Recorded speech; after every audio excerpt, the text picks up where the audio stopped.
and welcome to this edition of the Odds On Favorites podcast, where we're talking sports, entertainment, and sports entertainment, all with an eye on the bottom line. I'm Drew Goldfarb, joined by Rick Rockwell and Taylor Smith. We are days away from the start of the college football season with 2 FBS games coming up on Saturday. We only have one conference left to preview in our Power 5 previews. It's the Southeastern Conference. Alabama's been the cream of the crop in the SEC for the last 11 years, finishing in first or in a tie for first place in the SEC West every year since 2012. And they've won the division before that in 2008 and 2009 as well. Do you see any teams from the West that might challenge the Tide in 2019, Rick? Nope. I can't make it any more short and sweet and simple as that. No. Thank God for Clemson, though, because otherwise we would be watching Alabama win it every year and college football would be boring and ratings would go down and everything else. With that said, I don't see anybody challenging Alabama. The only way Alabama doesn't come out of that conference is if somehow they lose in the championship game to Georgia, most likely. Other than that, they'll win it. There's nobody that can contend with them. There might be teams that have talent, but come on now. We're talking about Alabama here. We're talking about the 33rd professional football team. No, it's not happening.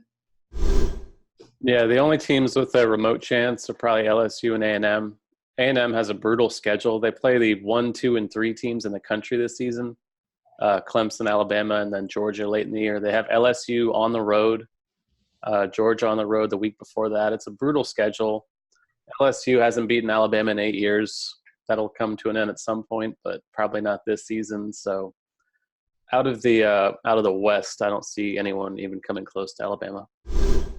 Yeah, 4 ranked teams, which is, impressive, but it's the SEC, so I'm surprised there's not 6 from this division. But Bama's number 2 in the AP preseason top 25, LSU number 6, Texas A&M number 12, Auburn number 16. The Iron Bowl is always interesting, but just because of the way that game typically gets played as a rivalry game. But I don't see Auburn in a position entering the Iron Bowl for them to truly be challenging Alabama for the division crown. They might give them a test or something like that in that game, but I don't see that impacting whether or not Auburn's not winning the division this year. So let's talk about the SEC East. Only 2 ranked teams in this division, both in the top 10. This division nowhere near the behemoth the SEC West is on a year-to-year basis, but does still boast Georgia, they're number 3 in the country, and Florida, who comes in at number 8.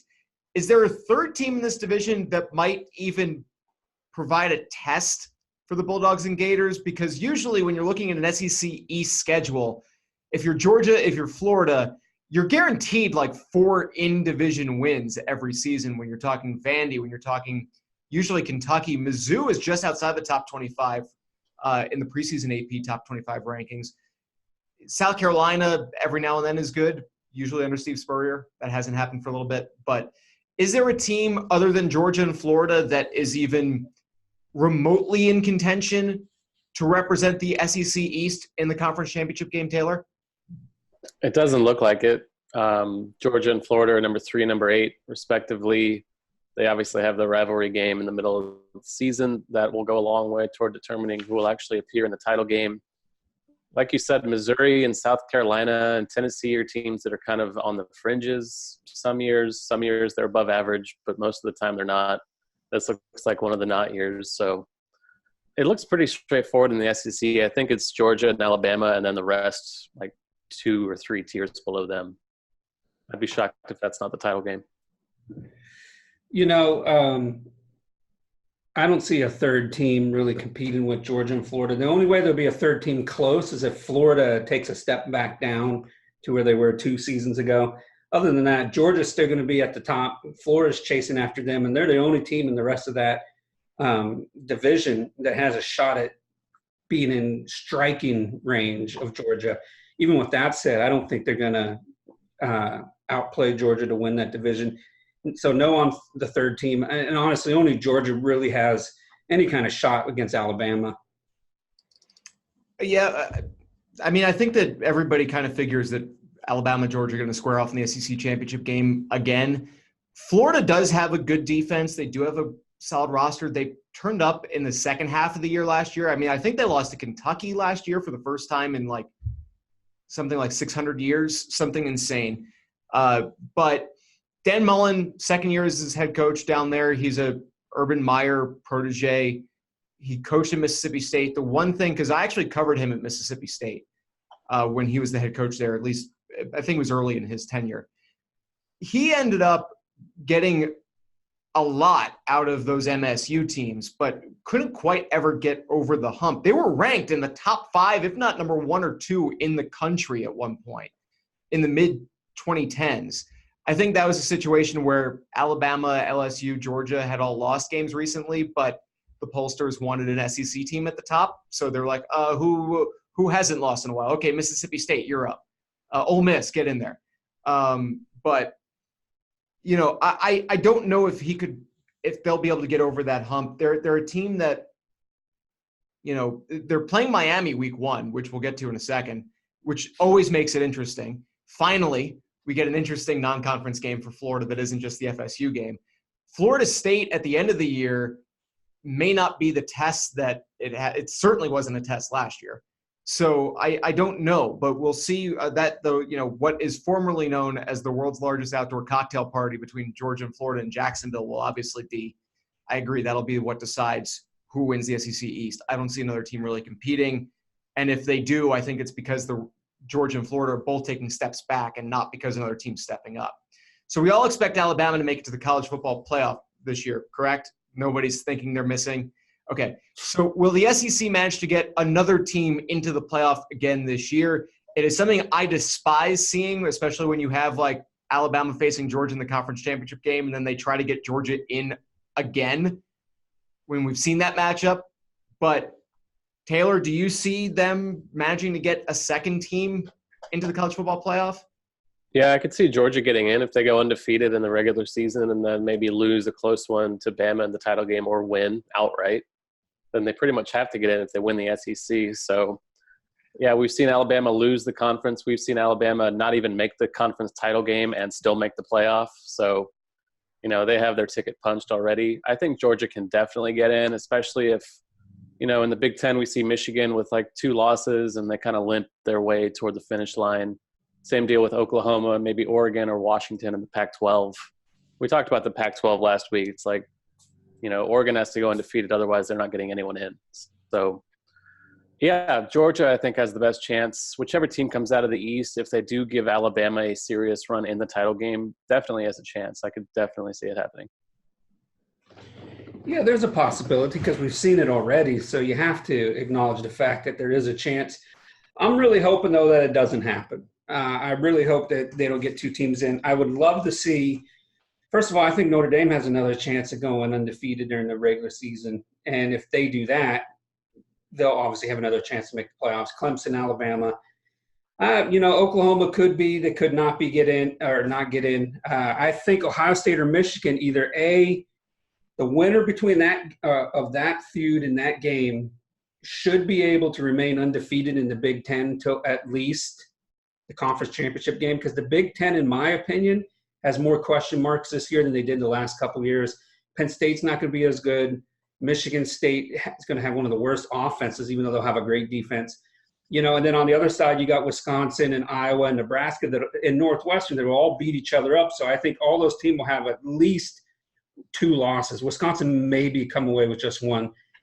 Bottom line is, you know, the Michigan Ohio State winner and could go on to win the Big Ten, and they could have a right to get into the playoffs.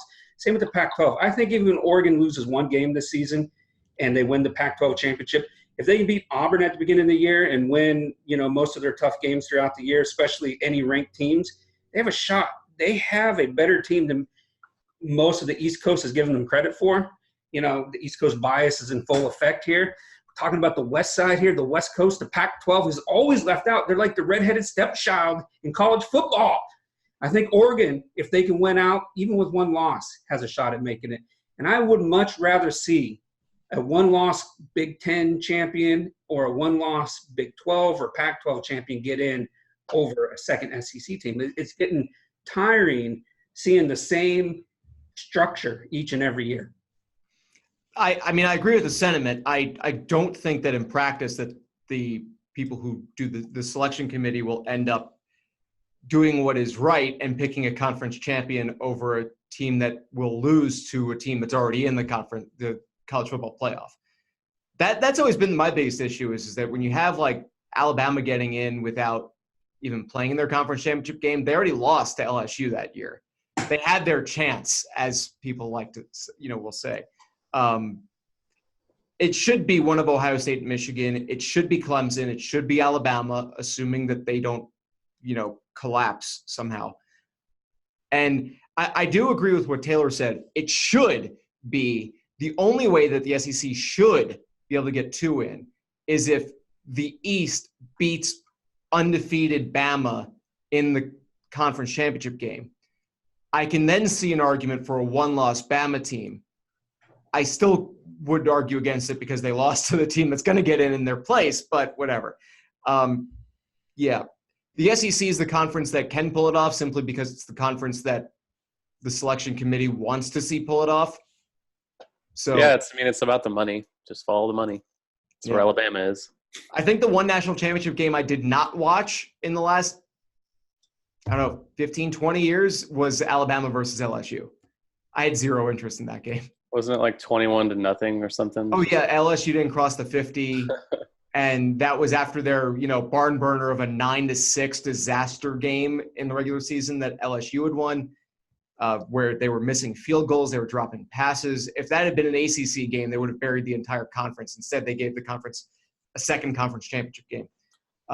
So Taylor and I started our new series, Power 5 Picks, this week, along with Jim Baviglia. Check that out on our YouTube channel, where we give our betting picks for this weekend's games.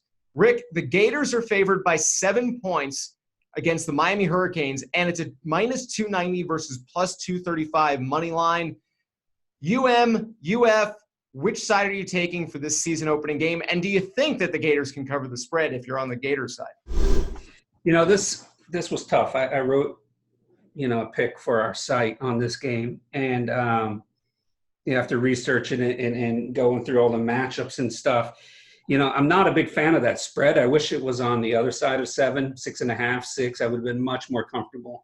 And with that said, though, I like Florida to win the game. I mean, obviously, if I were going to bet on this game, I'd rather just take Florida's money line, even though there's not a lot of value there at all. But that would be the safe play, in my opinion. But when you look at it, they're both going to have good defenses. I think Florida has the better secondary. On offense, the big question mark for Florida is their offensive line, since they lost 4 starters. The big question for Miami is their quarterback, a true redshirt freshman. I lean toward Florida because I like the experience of their quarterback coming back. They got all the basically all their receivers back. All their passing weapons are back. They should still have a strong running game, which did really well last year. I think they said they had 9 games of over 200 yards rushing for the offense. Defense, they bring it back one of the best corners in the conference. They got good pass rush. I like how that all matches up. Miami has a freshman left tackle, basically starting his first game, going up against Florida's best pass rusher. They've got 2 lockdown corners that can shut down Miami's top receivers. I think ultimately Miami will keep the game close, and then as the game goes on, Florida will be able to pull away.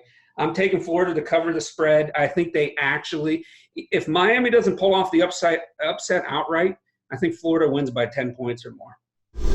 And for Taylor, my takes on that game, make sure you check out the debut episode of Power 5 Picks here on the YouTube channel.